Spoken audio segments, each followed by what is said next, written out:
Hello, good afternoon, and welcome to the 48th edition of Trends Talks. We have a new guest today who's going to talk about a few things about investing. We have been doing these kind of webinars during the pandemic, and today we have Praveen, who is the head of technical analysis at StockBees, and he's going to give us an insight about how these kind of investment options could be, and specifically in the equity and the option segment. So it's over to you, Praveen. Yes, thank you, Krishnaji. My name is Praveen and I'm head technical analysis of StockBees, and today we are going to be just brief knowledge of stock market. Okay, so let's start. Good afternoon all and welcome to StockBees. आज हम लोग तो ये webinar कर रहे हैं, ये pandemic को सोच समझ के कर रहे हैं और ये हम हिंदी में लेने की कोशिश करेंगे ताकि सभी लोगों को इसका बेनिफिट उठाने में मदद हो. So again, welcome to Stock and thank you very much for giving some time for StockBees. And let's start today's session. Okay. So जब भी हम वॉल्यूम देख लो सर. सॉरी थोड़ा वॉल्यूम बढ़ा लो. एक सेकंड. वॉल्यूम फुल है सर. हो जाएगा रिकॉर्ड. सो जब भी हम स्टॉक मार्केट की बात करते हैं तो स्टॉक मार्केट की जो क्रेज होती है ये सभी लोगों में होती है, आप सभी को पता ही है. लेकिन जितनी क्रेज होती है उतना ही स्टॉक मार्केट के बारे में लोगों में डर भी आपको देखने के लिए मिलेगा. तो यहाँ पे ये जो स्टॉक मार्केट का थोड़ा सा डर होता है इसको थोड़ा सा साइड में हम लोग लेने की कोशिश करेंगे और आप सभी का जो नजरिया है ये स्टॉक मार्केट के बारे में चेंज करने की हम कोशिश करेंगे. बहुत लोगों को ऐसा लगता है कि स्टॉक मार्केट मतलब गैम्बलिंग है, इसमें सब ऑपरेटर्स, कुछ लोगों को ऐसा लगता है कुछ ऑपरेटर्स वगैरह इसमें ऑपरेट करके ये सब खेल होता है, लेकिन ऐसा कुछ नहीं होता.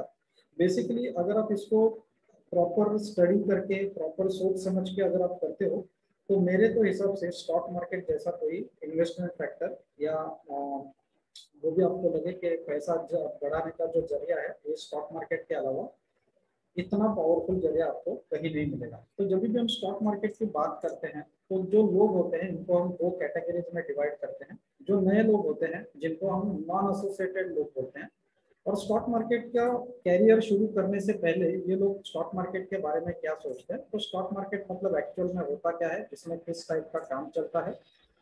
अगर मुझे भी बेसिकली स्टॉक मार्केट की शुरुआत करनी रहेगी तो मैं इसकी शुरुआत कैसे करूंगा.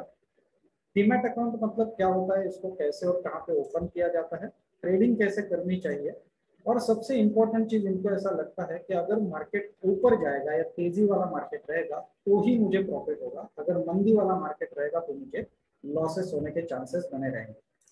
दूसरे जो लोग होते हैं इनको हम लोग एसोसिएटेड लोग बोलते हैं, जो ऑलरेडी ट्रेडिंग कर रहे हैं. इनको हम लोग क्या बोलते हैं, ट्रेडर्स करके बोलते हैं. और ये ट्रेडर्स लोग जब भी स्टॉक मार्केट में ट्रेडिंग करते हैं तो इनको बहुत सारी डिफिकल्टीज का सामना करना पड़ता है. जैसे कि सबसे इंपॉर्टेंट चीज ये होती है कि इनके पास खुद का डिसीजन नहीं होता. ये लोग रिकमेंडेशन के आधार पर ट्रेड करना पसंद करते हैं. इनको ऐसा लगता है कि मेरे जो ट्रांजैक्शन है कोई तो मॉनिटर कर रहा है, क्योंकि इनका ऐसा एक्सपीरियंस होता है कि जब भी ये ट्रेड को लेते हैं एग्जैक्टली वहीं से स्टॉक नीचे गिरना शुरू कर देता है. जब ये पैनिक होकर स्टॉक्स को बेच देते हैं एग्जैक्टली वहीं से स्टॉक ऊपर की ओर दौड़ लगाना शुरू करता है. जो ट्रेड्स में इनको प्रॉफिट हो रहा है इसमें से ये अर्ली एग्जिट करते हैं क्योंकि इनको टारगेट्स का पता नहीं होता, और जिसमें इनको लॉसेस हो रहे हैं ये स्टॉक्स में ये बने रहते हैं. प्रॉफिट्स को छोटे बुक करते हैं, लॉसेस को बड़े बुक करते हैं. ट्रेड के अपोजिट डायरेक्शन में ये ट्रेड करना पसंद करते हैं. मतलब मार्केट के डायरेक्शन क्या होते हैं ये हम लोग आगे पढ़ने वाले हैं. तो मार्केट के डायरेक्शन के अपोजिट डायरेक्शन में ये ट्रेड करना पसंद करते हैं. और ये सब चैलेंजेस इनको क्यों आते हैं, क्योंकि इनको टेक्निकल एनालिसिस का नॉलेज नहीं होता. अभी स्टॉक मार्केट के पहले तो हम लोग प्रोज देखने वाले हैं कि स्टॉक मार्केट के प्रोज क्या होते हैं. तो ये जो काम होता है ये 100% ट्रांसपेरेंट काम होता है. जो भी प्राइस कोई भी शेयर की आपके मोबाइल पे आपको दिख रही है ये सभी लोगों के लिए एक समान होती है. ये काम आप आसानी से शुरू कर सकते हो, इसको बढ़ा सकते हो, इसको बंद भी कर सकते हो, क्योंकि इसमें इंफ्रास्ट्रक्चर बिल्कुल ही कम लगता है. इसमें इंफ्रास्ट्रक्चर आपको क्या क्या लगेगा, तो आपका मोबाइल हो गया, लैपटॉप हो गया, आपका डीमैट अकाउंट हो गया और आपका कैपिटल हो गया. तो बस आपका इंफ्रास्ट्रक्चर कंप्लीट हो गया. यहाँ पे टाइमिंग बहुत लिमिटेड लगता है। अगर आपके टारगेट सुबह 1 घंटे में या 2 घंटे में आ जाते हैं तो आपको पूरा दिन स्टॉक मार्केट पे टैब रखने की जरूरत नहीं होती। ये काम आप कहीं से भी ऑपरेट कर सकते हो। आपका जो फिजिकल प्रेजेंस है इसमें मायने नहीं रखता है, क्योंकि ये पूरा ऑनलाइन प्लेटफॉर्म होने के कारण आप इसका काम जो है ये कहीं से भी ऑपरेट कर सकते हो। और सबसे इंपॉर्टेंट चीज, ये बिजनेस कभी एब्सोल्यूट नहीं होता, क्योंकि हर जो कंट्री होती है उसकी इकोनॉमी का जो बैकबोन होता है ये स्टॉक मार्केट होता है। और हर दिन इसके जो पार्टिसिपेंट होते हैं ये बढ़ते ही जाते हैं, इंक्रीज होते जाते हैं। इसके लिए ये जो काम है ये कभी एब्सोल्यूट नहीं होता। अभी नॉर्मली लोगों को लगता है कि इक्विटी मार्केट मतलब ही स्टॉक मार्केट है, लेकिन ऐसा नहीं है।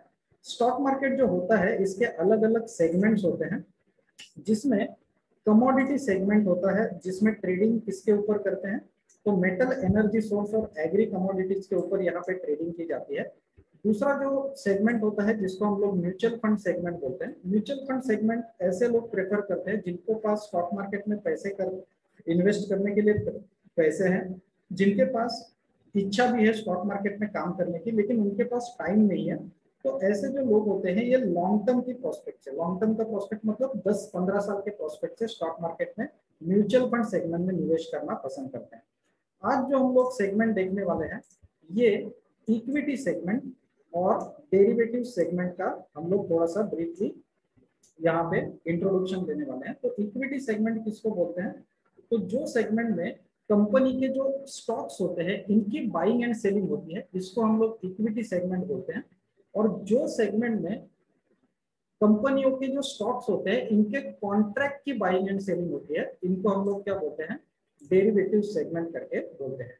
डेरिवेटिव सेगमेंट में फ्यूचर एंड ऑप्शन ऐसे दो सेगमेंट्स मतलब दो टॉपिक होते हैं। तो इसमें से जो ऑप्शन सेगमेंट है इसको हम लोग डिटेल में आगे थोड़ा सा देखने वाले हैं। तो पहले तो देखते हैं कि इक्विटी सेगमेंट और ऑप्शन सेगमेंट क्या है। तो इक्विटी सेगमेंट जो होता है इसमें बाइंग एंड सेलिंग किसकी होती है, तो कंपनी के जो फिजिकल शेयर्स होते हैं या स्टॉक्स होते हैं इनकी बाइंग एंड सेलिंग होती है। तो ऑप्शन सेगमेंट में इंडेक्स या कंपनी के जो स्टॉक्स होते हैं इनके कॉन्ट्रैक्ट्स की बाइंग एंड सेलिंग होती है। ये सबसे मेन इसमें डिफरेंस होता है। इक्विटी सेगमेंट जो है ये लाइक रिटेल मार्केट होता है, तो option segment like wholesale market होता है। इक्विटी सेगमेंट में आप एक शेयर, दो शेयर ऐसे शेयर्स ले सकते हो, लेकिन ऑप्शन जो सेगमेंट होता है इसमें आपको लॉट के हिसाब से शेयर्स को बाय करना होगा, जिसको हम लोग क्या बोलते हैं, बंच ऑफ शेयर्स करके बोलते हैं। इक्विटी सेगमेंट जो होता है इसमें आपको शेयर्स लेते वक्त उसका जो पूरा पैसा है वो देना पड़ेगा, लेकिन जब भी आप ऑप्शन सेगमेंट में ट्रेडिंग करते हो तो वहां पे आपको ओनली प्रीमियम अमाउंट देना पड़ेगा। प्रीमियम अमाउंट क्या होती है ये हम लोग आगे देखते हैं। तो इक्विटी सेगमेंट जो में जो आपको कैपिटल लगने वाला है ये शेयर्स के प्राइस के ऊपर डिपेंड होगा, लेकिन ऑप्शन सेगमेंट में कंपेरेटिवली आपको कम कैपिटल देना पड़ेगा, क्योंकि हम लोग यहाँ पे ओनली छोटा सा प्रिंसिपल अमाउंट देके ये शेयर्स को बाय करने की कोशिश करेंगे। जब भी आप इक्विटी सेगमेंट करते हो तो वहां पे जो ब्रोकर होता है ये इंट्राडे के प्रोस्पेक्ट से आपको वहां पे लिवरेज भी प्रोवाइड करता है। मतलब आपके पास अगर 50,000 का कैपिटल रहेगा तो आप कम से कम 2 लाख के शेयर्स को इंट्राडे पर्पज के लिए बाय कर सकते हो। लेकिन जब भी आप ऑप्शन सेगमेंट करते हो तो ऑप्शन सेगमेंट में बहुत सारे जो ब्रोकर्स होते हैं ये आपको लीवरेज प्रोवाइड नहीं करते हैं। तो पहले हम इक्विटी सेगमेंट के बारे में थोड़ा सा जानकारी लेने की कोशिश करेंगे। तो इक्विटी सेगमेंट जो होता है इसका जो काम चलता है ये सुबह 9:15 बजे से दोपहर को 3:30 बजे तक चलता है, जिसको हम लोग सेकेंडरी मार्केट करके बोलते हैं। सेकेंडरी मार्केट वो मार्केट होता है जो रोज हम लोग अपने मोबाइल पे या लैपटॉप पे देखा करते हैं। सेकेंडरी मार्केट में दो तरीके से ट्रेडिंग की जाती है। एक होता है इंट्राडे ट्रांजैक्शन। इंट्राडे ट्रांजैक्शन हम लोग किसको बोलते हैं, सपोज कोई शेयर्स को आपने आज बाय किया और आज दिन खत्म होने से पहले आज ही आपने उसको सेल कर दिया, तो इसको हम लोग क्या बोलते हैं, इंट्राडे ट्रांजैक्शन बोलते हैं। और डिलीवरी ट्रांजैक्शन हम लोग किसको बोलते हैं, सपोज आज किसी शेयर्स को आपने बाय किया लेकिन आज आपने उसको सेल नहीं किया, आज आपने उसको होल्ड किया, तो इसको हम लोग क्या बोलते हैं, डिलीवरी ट्रांजैक्शन करके बोलते हैं।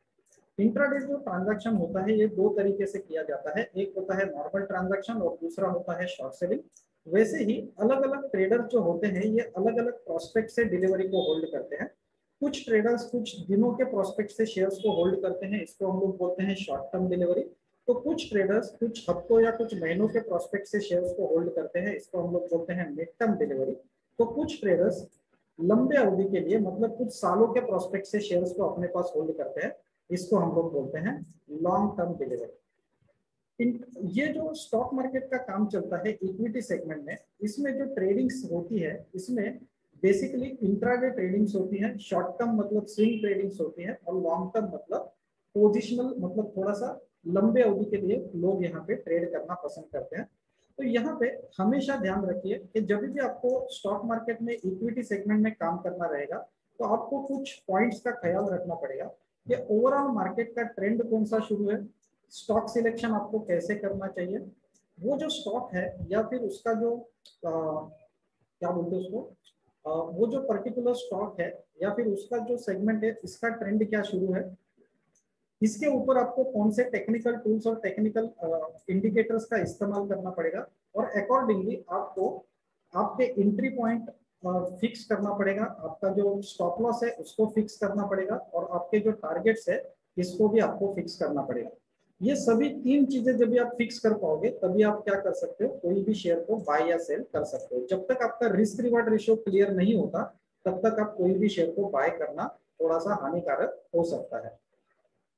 जो मार्केट का डायरेक्शन होता है इसको ही हम लोग क्या बोलते हैं, ट्रेंड ऑफ मार्केट करके बोलते हैं। और एज पर डाउ थ्योरी यहाँ पे तीन टाइप के ट्रेंड होते हैं। पहला ट्रेंड होता है अप ट्रेंड। अप ट्रेंड हम लोग किसको बोलते हैं कि जब भी मार्केट आहिस्ता आहिस्ता ऊपर की ओर बढ़ने की कोशिश करता है तभी इसको हम लोग अप ट्रेंड वाला मार्केट बोलते हैं। और जब भी मार्केट अप ट्रेंड में होता है तो ये हाइयर हाई एंड हाइयर लोज का फॉर्मेशन करते हुए ऊपर की दिशा में बढ़ता है। हाइयर हाई एंड हाइयर लोज क्या होते हैं, जो नया हाई और लो मार्केट ने बनाया है ये प्रीवियस हाई और लो से अगर ऊपर रहेगा तो इसको हम लोग बोलते हैं हाइयर हाई एंड हाइयर लोज का फॉर्मेशन। इसका मतलब होता है मार्केट का ट्रेंड जो है ये अप ट्रेंड है। डाउन ट्रेंडिंग मार्केट कौन सा मार्केट होता है, तो मार्केट जो है ये आहिस्ता आहिस्ता नीचे की दिशा में बढ़ने की कोशिश करता है, और ये जो मार्केट होता है ये लोअर हाई एंड लोअर लोज का फॉर्मेशन करते हुए नीचे की दिशा में बढ़ता है। लोअर हाई एंड लोअर लोज क्या होता है, तो नया जो हाई और लो मार्केट ने बनाया है ये प्रीवियस हाई और लो से बॉटम में रहेगा, तो इसको हम लोग क्या बोलते हैं, लोअर हाई एंड लोअर लोज का फॉर्मेशन। तीसरा जो मार्केट होता है इसको हम लोग साइडवेज मार्केट बोलते हैं। बेसिकली इसमें मार्केट का डायरेक्शन क्लियर नहीं होता, मतलब इसको ना ही आप अप ट्रेंड वाला मार्केट बोल सकते हो ना ही आप लोग इसको डाउन ट्रेंड वाला मार्केट बोल सकते हो। तो ये जो मार्केट होता है जो रेंज के बीच में फंसा हुआ मार्केट होता है इसको हम लोग क्या बोलते हैं, साइडवेज वाला मार्केट बोलते हैं। जो मार्केट अप ट्रेंडिंग भी है या फिर डाउन ट्रेंडिंग में है इसको हम लोग ट्रेंडिंग मार्केट भी बोलते हैं, ये हमेशा ध्यान रखिए। इसके बाद हम लोग अपना मेन सेगमेंट देखने वाले हैं जिसका नाम है ऑप्शन सेगमेंट। तो पहले तो हम लोग इसके एडवांटेज देखने की कोशिश करेंगे कि ऑप्शन सेगमेंट मतलब एक्चुअल में होता क्या है, इसके क्या एडवांटेज होते हैं। तो जब भी आप ऑप्शन सेगमेंट करना चाहते हो तो मार्केट कंडीशन कैसे भी हो, तेजी वाला मार्केट हो या मंदी वाला मार्केट हो, आपको दोनों साइड पैसे कमाने की इक्वल अपॉर्चुनिटी होती है। यहाँ पे ओनली प्रीमियम अमाउंट देना पड़ता है, तो इसके लिए प्रिंसिपल कैपिटल भी आपके पास कम होगा तो भी आप ऑप्शन सेगमेंट की शुरुआत कर सकते हो। यहाँ पे रोज आप 5% टू 30% प्रॉफिट अर्न कर सकते हो इंट्राडे ट्रेडिंग करके। हम लोग निफ्टी के प्रोस्पेक्ट से देख रहे हैं तो निफ्टी जो है महीने में आपको 1000 टू 1500 पॉइंट के ऊपर नीचे मूवमेंट देती है। अगर आपको आपका आरओआई 100% रखना है तो इसमें से 300-400 पॉइंट्स को आपको कैच करना पड़ेगा। लिक्विडिटी बहुत ही शानदार होती है, बहुत सारे पार्टिसिपेंट इसमें एक्टिवली पार्टिसिपेट करना पसंद करते हैं। और यहाँ पे सबसे इंपॉर्टेंट फीचर ये हो जाता है कि यहाँ पे रिस्क जो होती है ये कैलकुलेटेड होती है, लिमिटेड होती है, लेकिन प्रॉफिट जो होता है ये अनलिमिटेड होता है। तो इसके समझने के लिए हमें ऑप्शन सेगमेंट को इक्विटी सेगमेंट के साथ कंपेयर करने की यहाँ पे हम लोग कोशिश करने वाले हैं। तो यहाँ पे ये जो ऑप्शन सेगमेंट है जहाँ पे कोई एक शेयर है एबीसी कंपनी का जिसके एक शेयर की कीमत चालू है 250 रुपया। एक शेयर की कितनी कीमत चालू है, 250 रुपया चालू है। अगर आपको इक्विटी सेगमेंट में इसके 1000 शेयर्स को बाय करना पड़ेगा तो आपको यहाँ पे कितना कैपिटल लगने वाला है, 2,50,000 रुपए का कैपिटल लगने वाला है इक्विटी सेगमेंट में। आप ये शेयर्स को क्यों बाय करना चाहते हो, क्योंकि आपको ऐसा लग रहा है कि आगे जाके ये कंपनी के प्राइस बढ़ जाएंगे और इसके शेयर्स के प्राइस हो जाएंगे 270 रुपया। ये कॉन्सेप्ट से आप इसको बाय करना चाहते हो। अगर समझो मार्केट कंडीशन आपके फेवर में जाती है और ये 250 का शेयर 270 रुपये हो जाता है तो आपके पोर्टफोलियो में आपको 20,000 रुपए का इमीडिएट प्रॉफिट दिखना शुरू हो जाएगा। लेकिन सपोज मार्केट कंडीशन कभी आपके फेवर में नहीं जाती और ये 250 का शेयर 230 रुपए में आके रुक जाता है, तो आपके पोर्टफोलियो में आपको 20,000 रुपए का लॉस दिखना शुरू हो जाएगा। और अगर ये लॉस आपने टाइमली स्मार्टली बुक नहीं किया तो आपका जो बड़ा कैपिटल है ये मार्केट में क्या हो जाएगा, ब्लॉक हो जाएगा। ऐसा नहीं होना चाहिए। इसके लिए हम लोग क्या करते हैं, ऑप्शन सेगमेंट को एज अ प्रोस्पेक्ट करके देखते हैं। तो ऑप्शन सेगमेंट में जब भी आप एबीसी कंपनी के शेयर्स को बाय करने की कोशिश करोगे तो यहाँ पे इक्विटी सेगमेंट में जो इसकी कीमत चालू थी 250 रुपया, जब भी आप ऑप्शन में इसको बाय करने की कोशिश करोगे तो ऑप्शन में आपको 250 रुपया पे करना नहीं पड़ेगा, आपको एक शेयर के लिए 2 रुपया यहाँ पे करना पड़ेगा। और ऑप्शन में अगर आप इसके 1000 शेयर्स को बाय करने की कोशिश करते हो तो आपको यहाँ पे कितना कैपिटल लगने वाला है, मात्र 2000 रुपए का कैपिटल लगने वाला है। यहाँ पे अगर इक्विटी मार्केट में इसकी कीमत बढ़ के 250 से 270 रुपया हो जाती है तो ऑप्शन में भी इसकी कीमत बढ़ के 15 रुपया हो जाएगी और आपको यहाँ पे 13,000 रुपीज का प्रॉफिट दिखना शुरू हो जाएगा। लेकिन सपोज यहाँ पे इक्विटी सेगमेंट में इसकी कीमत 250 रुपए से 230 रुपए पे आके रुक जाती है तो ऑप्शन में भी इसकी कीमत कम होकर 10 पैसा रह जाएगी और यहाँ पे आपको 1900 रुपए का लॉस दिखना शुरू हो जाएगा। लेकिन सबसे समझने वाली चीज ये है कि जब भी आप ऑप्शन करते हो तो ये जो 2000 रुपीज एज अ प्रीमियम करके आपने पे किया है, इससे 1 रुपया भी आपकी रिस्क ज्यादा नहीं है। मतलब आपकी जो रिस्क है ये पूरी तरह से कैलकुलेटिव है, इसको 1 का सील है। लेकिन कभी आप प्रॉफिट साइड देखते हो तो प्रॉफिट साइड में आपको कोई भी सील या कोई भी लिमिट नजर नहीं आएगा।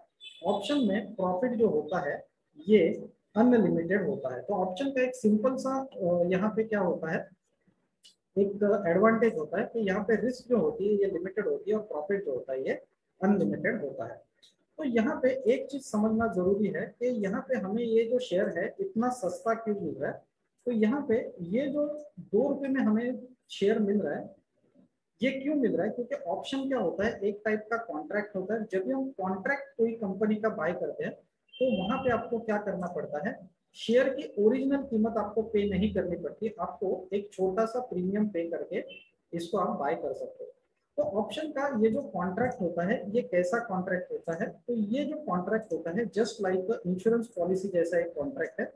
फॉर एग्जाम्पल आपके पास एक कार है और आप इसका इंश्योरेंस निकालना चाहते हो 2 लाख रुपए का, तो आप इंश्योरेंस कंपनी को 2 लाख रुपया पे नहीं करोगे, आप क्या करते हो ओनली 20,000 रुपए का प्रीमियम पे करके 2 लाख रुपए का जो इंश्योरेंस है इसको आप क्या कर लेते हो, कवर कर लेते हो।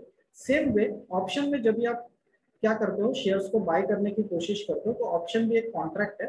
तो वहां पे आपको क्या करना पड़ेगा, प्रीमियम अमाउंट देना पड़ेगा जो कि बिल्कुल छोटा सा होता है और वहां पे आप छोटे से कैपिटल में ज्यादा शेयर्स पे काम कर सकते हो। यहाँ पे जैसे कि ये जो एक सेकंड, जैसे कि ये जो इंश्योरेंस पॉलिसी होती है इसकी एक ड्यू डेट होती है, तो ऑप्शन भी एक कॉन्ट्रैक्ट होता है, तो ऑप्शन की भी एक एक्सपायरी डेट होती है। एक्सपायरी डेट मतलब लास्ट डेट ऑफ कॉन्ट्रैक्ट होता है और ये जो लास्ट डेट होती है ये आपको चूज करनी होती है। तो यहाँ पे हम लोगों ने सीखा था कि ट्रेंड जो होते हैं ये 3 टाइप के ट्रेंड होते हैं, एक होता है अप ट्रेंड, दूसरा होता है डाउन ट्रेंड और तीसरा होता है साइडवेज ट्रेंड। अकॉर्डिंगली हम लोग इसको ऑप्शन से मैच करने की कोशिश करेंगे या उसको ऑप्शन से रिलेट करने की कोशिश करेंगे। तो हमेशा ध्यान रखना कि जब भी मार्केट का ट्रेंड अप ट्रेंड रहेगा तो आपको कॉल ऑप्शन को ही बाय करना है, क्योंकि अप ट्रेंड मार्केट में कॉल ऑप्शन के प्रीमियम बढ़ने लगते हैं। अगर समझो मार्केट का ट्रेंड डाउन ट्रेंड रहेगा तभी हमें पुट ऑप्शन को बाय करना है, क्योंकि डाउन ट्रेंडिंग मार्केट में पुट ऑप्शन के प्रीमियम यहाँ इंक्रीज होने लगते हैं। और जब भी मार्केट का ट्रेंड साइडवेज रहने वाला है तो आपको अपॉर्चुनिटी की राह देखनी पड़ेगी। तो यहाँ पे इसको थोड़ा सा हम लोग ग्राफिक के माध्यम से समझने की कोशिश करेंगे कि कॉल ऑप्शन आपको कभी बाय करना चाहिए। यहाँ पे 2 टाइप के ऑप्शंस होते हैं आपको ट्रेडिंग पर्पज के लिए, एक होता है कॉल ऑप्शन और दूसरा होता है पुट ऑप्शन। तो इसमें से कॉल ऑप्शन आपको कभी बाय करना चाहिए, तो जब भी मार्केट का ट्रेंड अप ट्रेंड रहेगा या बुलिश मार्केट रहेगा या तेजी वाला मार्केट रहेगा तभी आपको कॉल ऑप्शन पे ही फोकस करना है और कॉल ऑप्शन को ही बाय करना है। क्यों कॉल ऑप्शन को बाय करना है, क्योंकि जैसे जैसे मार्केट ऊपर जाएगा वैसे वैसे कॉल ऑप्शन के प्रीमियम भी ऊपर की तरफ बढ़ना शुरू हो जाएंगे। तो इसको हम लोग थोड़ा सा ग्राफिक के माध्यम से समझने की कोशिश करते हैं। तो ये जो मेरी लेफ्ट हैंड साइड में चार्ट है ये मार्केट का चार्ट है, मार्केट 12,000 के प्राइस पे ओपन हो गया था। और ये जो चार्ट है ये निफ्टी के कॉल ऑप्शन का चार्ट है। मॉर्निंग में कॉल ऑप्शन की कीमत 70 रुपए शुरू थी, हमारा मार्केट का वो बुलिश था तो हम लोग ने यहाँ पे कॉल ऑप्शन को बाय किया आगे क्या होता है, जैसे जैसे मार्केट में तेजी बनते जाती है, यहाँ पे आप देख सकते हो कि कॉल ऑप्शन के प्रीमियम भी यहाँ पे ऊपर की दिशा में चले गए। एंड ऑफ द डे हमें क्या करना है, कॉल ऑप्शन को सेल करके अपना प्रॉफिट बुक करना है। तो यहाँ पे हम लोग ने क्या सीखा है कि अगर समझो मार्केट ऊपर जाएगा तो उसके साथ कॉल ऑप्शन के प्रीमियम भी ऊपर की दिशा में दौड़ लगाना शुरू कर देंगे। पुट ऑप्शन आपको तभी लेना है अगर समझो मार्केट का व्यू आपका बियरिश रहेगा, डाउन ट्रेंडिंग मार्केट रहेगा, मार्केट में गिरावट आ रही है, तभी आपको पुट ऑप्शन के बारे में सोचना और पुट ऑप्शन को ही बाय करना है। क्यों? तो पुट ऑप्शन को आप बाय करोगे क्योंकि जैसे जैसे मार्केट में गिरावट आएगी, प्रीमियम कौन से ऑप्शन के बढ़ने वाले हैं, तो प्रीमियम जो है वो पुट ऑप्शन के बढ़ने वाले हैं। तो इसको भी हम लोग थोड़ा सा ग्राफिक के माध्यम से समझने की कोशिश करते हैं। तो ये जो मेरी लेफ्ट हैंड साइड में चार्ट है, ये मार्केट मतलब निफ्टी का चार्ट है। मार्केट 12,000 के प्राइस पे ओपन हो गया था और ये जो चार्ट है ये निफ्टी के पुट ऑप्शन का चार्ट है। पुट ऑप्शन की कीमत मॉर्निंग में 70 रुपीज शुरू थी। हमारा मार्केट का जो बियरिश था तो हम लोग ने यहाँ पे पुट ऑप्शन को बाय कर लिया। आगे क्या होता है, जैसे जैसे मार्केट में गिरावट आती है, प्रीमियम कौन से ऑप्शन के बढ़ने लगते हैं, तो प्रीमियम जो है वो पुट ऑप्शन के बढ़ने लगते हैं। तो हमें क्या करना है, यहाँ पे पुट ऑप्शन को सेल करना है और अपना प्रॉफिट बुक करना है। तो यहाँ पे हम लोग ने क्या सीखा है कि अगर समझो मार्केट में गिरावट आती है, क्या आती है, मार्केट में गिरावट आती है तो प्रीमियम कौन से ऑप्शन के बढ़ने लगते हैं, तो प्रीमियम जो है वो पुट ऑप्शन के बढ़ने लगते हैं। तो ये हमेशा ध्यान रखिए कि अगर समझो मार्केट का ट्रेंड अप ट्रेंड रहेगा तो आपको कॉल ऑप्शन बाय करना है और अगर मार्केट डाउन ट्रेंडिंग रहेगा तो हमें पुट ऑप्शन बाय करना है। ऐसा हम लोग क्यों करते हैं, ये थोड़ा सा हम लोग ये स्लाइड से समझने की कोशिश करते हैं। क्योंकि मार्केट और कॉल ऑप्शन ये एक ही डायरेक्शन में बैठे हैं। अगर समझो मार्केट ऊपर जाता है तो उसके साथ कॉल ऑप्शन को भी वो ऊपर की दिशा में लेके जाएगा, लेकिन उसके अपोजिट साइड में पुट ऑप्शन के प्रीमियम में गिरावट आना शुरू हो जाएगी। अगर मार्केट नीचे आता है तो कॉल ऑप्शन के प्रीमियम में भी गिरावट आना शुरू हो जाएगी, लेकिन पुट ऑप्शन के प्रीमियम ऊपर की दौड़ लगाना शुरू कर देंगे। लेकिन आपको कैसे पता चलेगा कि मार्केट ऊपर जाने वाला है क्या नीचे जाने वाला है, तो इसके लिए हमें क्या करना पड़ता है, थोड़ी सी स्टडी करनी पड़ती है। इसको हम लोग टेक्निकल एनालिसिस बोलते हैं। ये जो टेक्निकल एनालिसिस होता है इसमें हम लोग बेसिकली प्राइस एक्शन मतलब कैंडल स्टिक का स्टडी करते हैं, ओवरऑल मार्केट का ट्रेंड देखने की कोशिश करते हैं। उसके ऊपर कुछ टेक्निकल टूल्स और टेक्निकल इंडिकेटर्स का इस्तेमाल करके हम लोग मार्केट को फोरकास्ट करने की कोशिश करते हैं, जिसको हम लोग क्या बोलते हैं, टेक्निकल एनालिसिस करके बोलते हैं। ये जो टेक्निकल एनालिसिस का जो लोग इस्तेमाल करते हैं इनको प्रोफेशनल ट्रेडर्स बोलते हैं। प्रोफेशनल ट्रेडर्स का अप्रोच जो होता है ये comparatively non professional traders always systematic होता है। ये लोग अपने रिस्क को ऑलवेज कैलकुलेट करते चलते हैं। इनका जो रिटर्न होता है ये कंसिस्टेंट रिटर्न ये लोग मार्केट से कमाते हैं, बल्कि जो नॉन प्रोफेशनल ट्रेडर्स होते हैं ये शॉर्ट टर्म रिटर्न में ही खुश हो जाता है। ओवरऑल आउटकम क्या आता है कि जो प्रोफेशनल ट्रेडर्स है ये ऑलवेज अपने कैपिटल को मार्केट में ग्रो करते रहेंगे, बल्कि नॉन प्रोफेशनल ट्रेडर्स जो होते हैं ये अपने कैपिटल को मार्केट में लॉस करेंगे।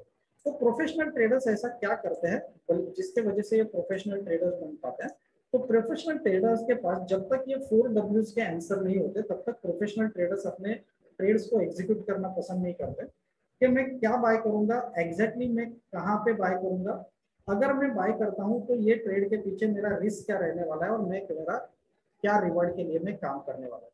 तो ये 4Ws के आंसर जब तक कोई भी ट्रेडर के पास नहीं होते तब तक उनको अपने ट्रेड को एग्जीक्यूट करना नहीं चाहिए। अभी जब भी हम टेक्निकल एनालिसिस की बात करते हैं तो वैसे तो देखा जाए तो टेक्निकल में बहुत कुछ आता है, मतलब कैंडल स्टिक, चार्ट पैटर्न, उसके बाद प्राइस एक्शन, फिर टेक्निकल टूल्स, टेक्निकल इंडिकेटर्स, ऐसे बहुत सारे टेक्निकल टूल्स आपको देखने के लिए मिलेंगे जिसमें Fibonacci retracement, Fibonacci extension, MSCD, moving average, Bollinger band, ये बहुत सारे टूल्स आपको मिलेंगे। लेकिन इसमें से जो सबसे स्पेशल टूल होता है जिसको हम लोग आरएसआई इंडिकेटर बोलते हैं, ये एक लीडिंग इंडिकेटर है। लीडिंग इंडिकेटर के नाते मार्केट में आगे क्या होने वाला है ये आपको पहले ही ये बताने की कोशिश करता है। और अगर समझो आपको ऐसा पता लगे कि कोई भी शेयर हो या कोई भी ऑप्शन हो इसमें आगे क्या होने वाला है, अगर आपको पहले ही पता लगने लगेगा तो आपका ट्रेडिंग एक्सपीरियंस कैसा होने वाला है ये मुझे अलग से बताने की कोशिश मतलब बिल्कुल जरूरत नहीं लगती, क्योंकि आप सभी क्या हो आपको मार्केट के बारे में मालूम है। तो एटलीस्ट आपको इतना पता लगेगा कि अगर आगे जाके ये शेयर और आगे जाने वाला है या आगे जाके शेयर में गिरावट आने वाला है, गिरना रहेगा तो ये कितना गिर सकता है या बढ़ना रहेगा तो ये कितना बढ़ेगा। तो ये जो इंडिकेटर होता है इसके जो मास्टरिंग वाले जो सिग्नल्स होते हैं ये आपको यही बताने की कोशिश करते हैं। और इसके बदौलत आप क्या कर सकते हो, मार्केट का जो फ्यूचर मूवमेंट क्या आने वाला है इसको आप क्या कर सकते हो, पहले ही फोरकास्ट करना सीख सकते हो। तो हमेशा ध्यान रखिए कि ये जो इंडिकेटर होता है ये बहुत ही स्पेशल इंडिकेटर होता है, और अगर आप इसको सीख लेते हो तो इस मार्केट में जो आगे के फ्यूचर में मूवमेंट है ये आपको पहले ही पता हो जाएगी, और आपको सक्सेसफुली और एक्यूरेसी के साथ आप 90% एक्यूरेसी से यहाँ से ट्रेड करना सीख जाओगे। हमेशा ध्यान रखिए कि स्टॉक मार्केट एक स्टडी होता है। जैसे कि आप आज जो कमा रहे हो आपने उसके लिए 12-15 साल स्टडी किए, वैसे ही स्टॉक मार्केट के लिए अगर आपको पैसे कमाने होंगे तो इसका प्रॉपर नॉलेज लेके अगर आप काम करते हो तो यहाँ पे आप अच्छे पैसे कमा सकते हो। अगर आप प्रॉपरली नॉलेज लेके काम नहीं करोगे तो यहाँ पे आप गैम्बलिंग कर रहे हो, ऐसा इसका मतलब होता है। तो हमेशा ध्यान रखिए कि आपको टेक्निकल टूल्स और टेक्निकल इंडिकेटर्स का इस्तेमाल करना आना चाहिए। अगर आप टेक्निकल टूल्स और टेक्निकल इंडिकेटर्स का इस्तेमाल करना सीख जाते हो तो यहाँ पे आप बहुत ही अच्छे पैसे बना पाते हो।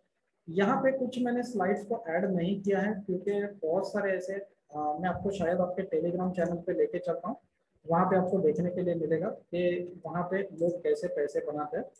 तो वहाँ पे मैंने जानबूझ के ये स्लाइड ऐड नहीं किया क्योंकि ऐसा हो जाता है कि ये इन्फ्लुएंस करने जैसा हो जाता है, तो इसके लिए मैंने जानबूझ के वो स्लाइड्स को ऐड नहीं किया है। तो यहाँ पे मैं आपको डायरेक्टली टेलीग्राम चैनल पे लेके चलता हूँ, वहाँ पे आप देख सकते हो। यहाँ पे कुछ हम लोग ने एनालिसिस वगैरह डाला है जो आगे का है मार्केट का एनालिसिस। यहाँ पे आप देख सकते हो कि कुछ स्टूडेंट है जो अच्छे पैसे कमा रहे हैं। यहाँ पे इन्होंने 4000 का प्रॉफिट बुक किया था, यहाँ पे कुछ वापस से 1600 रुपये का प्रॉफिट बुक किया था। ये हमारे स्टूडेंट है जो रोज हमारे मोटिवेशनल पर्पज के लिए खुद भी मोटिवेट होते रहते हैं और सभी को मोटिवेट करते रहते हैं। यहाँ पे देखिए तेरा 13,000 का प्रॉफिट बैंक निफ्टी में कमा था। तो ऐसे प्रॉफिट आप भी कमा सकते हो, लेकिन आपको क्या करना पड़ेगा, स्टडी करके ही स्टॉक मार्केट में काम करना पड़ेगा। अगर आप विदाउट स्टडी कर रहे हो तो स्ट्रेट वे मेरे हिसाब से तो आप गैम्बलिंग कर रहे हो। ठीक है कृष्णा जी, कुछ सवाल रहेंगे, कुछ क्वेश्चंस रहेंगे तो आप बिल्कुल मुझे पूछ सकते हो। हेलो जी सर। सो आज तो श्रमिक दिवस है और मेरे ख्याल से जिस तरीके का दौर चल रहा है काफी लोग अपनी नौकरियां खो बैठे हैं, तो ये शायद एक अच्छा जरिया हो सकता है कि वो पैसे कमा सकते हैं। लेकिन आपने जैसा बताया इक्विटी और ऑप्शन के बारे में, और कैसे ऑप्शन में फोरकास्टिंग करके अच्छे तरीके से प्रीमियम भर के वो देख सकते हैं कि कम रिस्क में पैसे कमाने का ऑप्शन मिल रहा है। तो सर अभी आगे जाके आप अपने स्टॉक 20 के बारे में कुछ बता सकते हैं कि क्या क्या सर्विसेज में इन्वॉल्व है, क्या कर रहे हैं?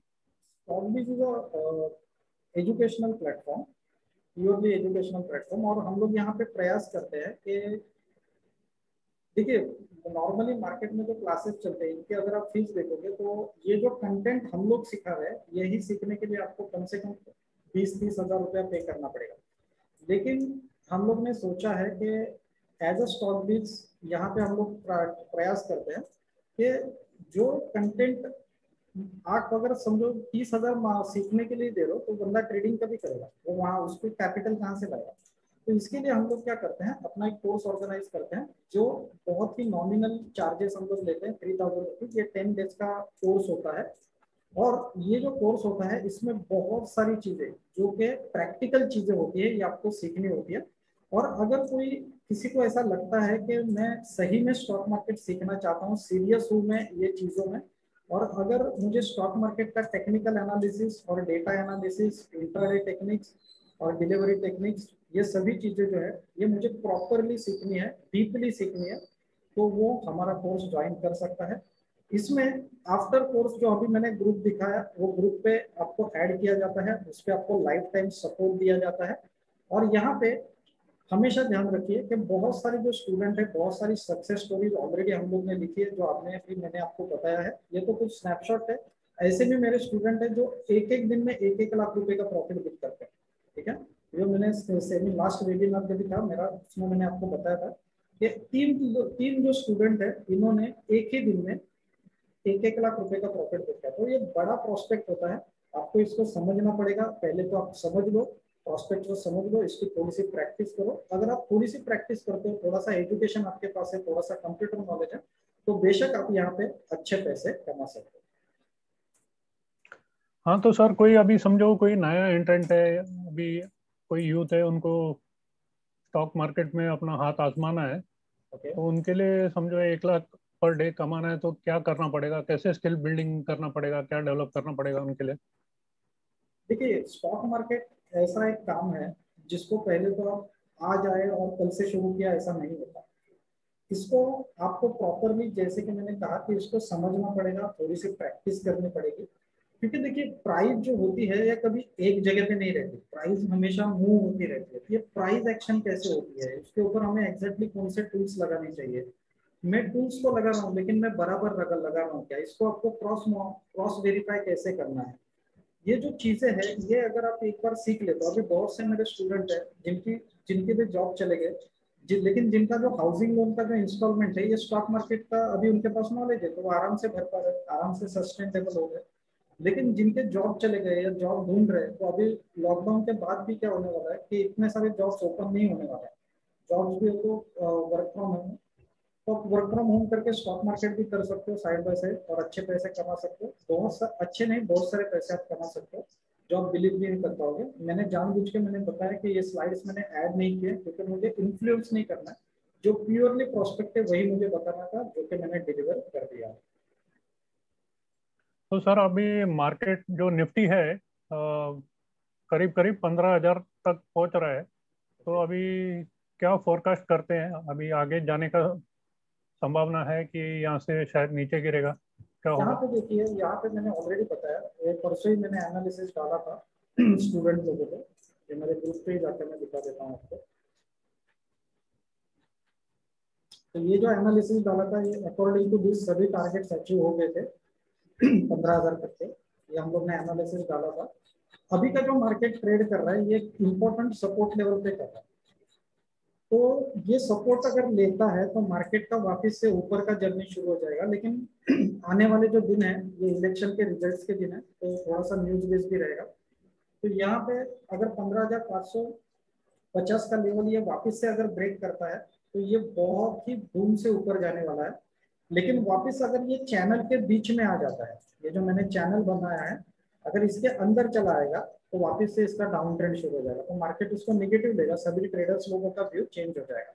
हमेशा ये मार्केट क्या करता है, ऊपर जाता है, एक बार सपोर्ट लेने नीचे आता है, ये जो रेसिस्टेंस था इसको सपोर्ट करके एक्सेप्ट करता है, फिर इसके आगे का जर्नी कंटिन्यू होता है। तो ये जो लेवल है 15,550, ये कैसी लेवल है, ये नेक एंड ब्रेक लेवल है। अगर ये लेवल ब्रेक करता है डेली के टाइम फ्रेम पे, तो बेशक मार्केट यहाँ पे बहुत ही अच्छी ऊपर की साइड रैली दिखा सकता है। लेकिन अगर ये चैनल को ब्रेक करके नीचे आ जाता है, तो चैनल के वापस अंदर आ जाएगा और उसका चैनल के अंदर ट्रेड करना शुरू हो जाएगा। ये अभी तक का व्यू है। तो इसमें शायद पुट ऑप्शन बन सकता है। नहीं, हमें 15,550 की वेट करनी चाहिए। 15,550 जब तक क्रॉस नहीं होता, इंट्राडे आप कर सकते हो, लेकिन डिलीवरी के प्रोस्पेक्ट से ऑप्शंस को नहीं बाय कर सकते। और जब तक डेली का कैंडल चैनल के अंदर नहीं आ जाता, तब तक आप पुट ऑप्शन भी नहीं बाय कर सकते। डिलीवरी पर्पज के लिए, इंट्राडे पर्पज के लिए आप कर सकते हो, कोई प्रॉब्लम। ओके सर, अभी जो नया जो इन्वेस्टमेंट का एंगल बन रहा है जो है क्रिप्टो करेंसी, इसके बारे में भी कोई ओपिनियन रखते हैं आप? क्रिप्टो करेंसी में भी प्राइस एक्शन बहुत ही फास्ट होती है। मेरे ख्याल से नए ट्रेडर्स में वहाँ पे नहीं होना चाहिए, क्योंकि क्रिप्टो करेंसी कैसा है कि इंडिया में अभी तक उतना उसका क्रेज आया नहीं है। और बहुत सारे जो लोग कर रहे हैं वो सब मतलब वो कुछ अलग प्रोस्पेक्ट से कर रहे हैं, तो वो तो प्रोस्पेक्ट से मैं एग्री नहीं करता हूँ कि क्रिप्टो करेंसी में डायरेक्टली किसी ने जाना चाहिए। क्योंकि वहाँ पे तो प्राइस एक्शन बैंक निफ्टी से भी बहुत फास्ट होता है, वहाँ पे आपके ट्रैप होने के चांसेस ज्यादा बने रहते हैं। तो सर बड़ी अच्छी तरीके से आपने लोगों का एक तरीके से उम्मीद बनाया कि इसमें भी कुछ अच्छी तरीके से स्किल बना के पैसे कमाने का मौका मिल सकता है। तो आप इस प्लेटफॉर्म में जो है आज ट्रेंड स्टॉक्स के ऊपर, तो आप हमारे व्यूअर्स को क्या बोलना चाहेंगे? व्यूअर्स को मैं इतना ही बोलना चाहूंगा कि ये जो स्टॉक मार्केट का प्रोस्पेक्ट आज लॉकडाउन की वजह से लोगों को समझा है, आगे जाके इसका बहुत ही बड़ा प्रोस्पेक्ट होने वाला है। आप बिलीव नहीं करोगे कि आज आपका स्टॉक मार्केट का जो नॉलेज है, ये कल आपको बहुत ही बड़े बहुत ही अच्छे दिन आपको ला सकता है। क्योंकि देखिए आगे जाके अभी तो अवेयरनेस आना शुरू हुआ है। अभी का जो नया जनरेशन है, मेरे पास जो 17-18 साल के जो लड़के लोग हैं, ये अभी से स्टॉक मार्केट सीखना उन्होंने शुरू किया है, जबकि हम लोग के जमाने में बहुत लेट हम लोग शुरू करते थे। ठीक है, तो आगे का जो प्रोस्पेक्ट है स्टॉक मार्केट का, ये कुछ अलग ही प्रोस्पेक्ट होने वाला है और ये बहुत बड़ा प्रोस्पेक्ट होने वाला है। और आगे जाके अगर वापस से मार्केट की आगे की रैली अगर मार्केट आगे कंटिन्यू करेगा तो आने वाले दिनों में भी आपको बहुत बहुत बहुत अच्छे रिटर्न्स कमाने के चांसेस रहेंगे। लेकिन वापस से वही मैं बोलना चाहूंगा कि प्रैक्टिस मेक मैन परफेक्ट। आज जो हम लोग आपको बता रहे हैं ये हमारी, हमको 16-17 साल मार्केट में हम लोग ने गुजारे। हर जो वीकनेस है वो भी हम लोग ने देखा है, मार्केट का उछाल भी हम लोग ने देखा, और ये सभी को जो हम लोग झेल के आए हैं उसके वजह से आज हम लोग खड़े हैं। तो आज को भी वैसे ही करना है, आपको स्टॉक मार्केट का नॉलेज लेना है, इसको पढ़ाई करना है। और बेशक अगर आप यहाँ पे पढ़ाई कर सकते हो तो आप यहाँ पे अच्छे सक्सेसफुल ट्रेडर बन सकते हो और अच्छे पैसे आप यहाँ पे कमा सकते हो, इसमें कोई शक की बात नहीं। और सर कोई विषय आपसे छूट गया हो आपको कवर करना है लास्ट में? लास्ट में मैं इतना ही कहना चाहूंगा कि अगर समझो आपको स्टॉक मार्केट के बारे में सीखना है, सीरियसली सीखना है, और इसको आपको ऐसे सीखना है कि प्रैक्टिकल चीजें सीखनी है, तो आप हमारे कोर्स को ज्वाइन कर सकते हो। मेरा नंबर मैंने अभी दिया था आपको, वापस से एक बार लिख देता हूँ।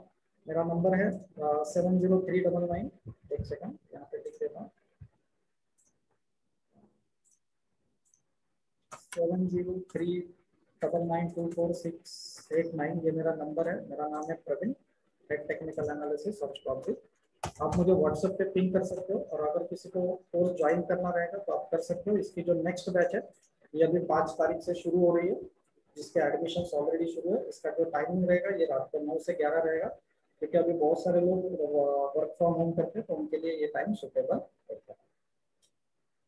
तो बहुत बहुत धन्यवाद सर। मैं उम्मीद करता हूँ लोगों को आपकी बात जरूर पहुंची होगी, और किसी को अगर आपकी कोर्स ज्वाइन करना है तो ज़रूर आपको कॉल कर सकते हैं। और समझो कोई और डाउट होगा तो आप हमारे कमेंट सेक्शन में जाके पूछ सकते हैं, और हम कोशिश करेंगे कि उन सवालों का जवाब दे सके। तो थैंक यू बिल्कुल सर। बिल्कुल सर, और हम आपके साथ हैं, हम हर ट्रेडर के साथ हैं, हम हर वो स्टूडेंट के साथ हैं जो सीरियसली स्टॉक मार्केट में काम करना चाहते हैं, सीरियसली उसको सीखना चाहते हैं।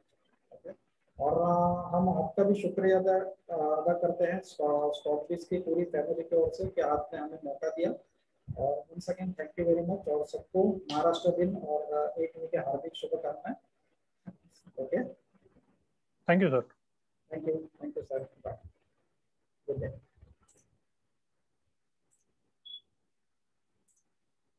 We can stop the recording now. Yes yes.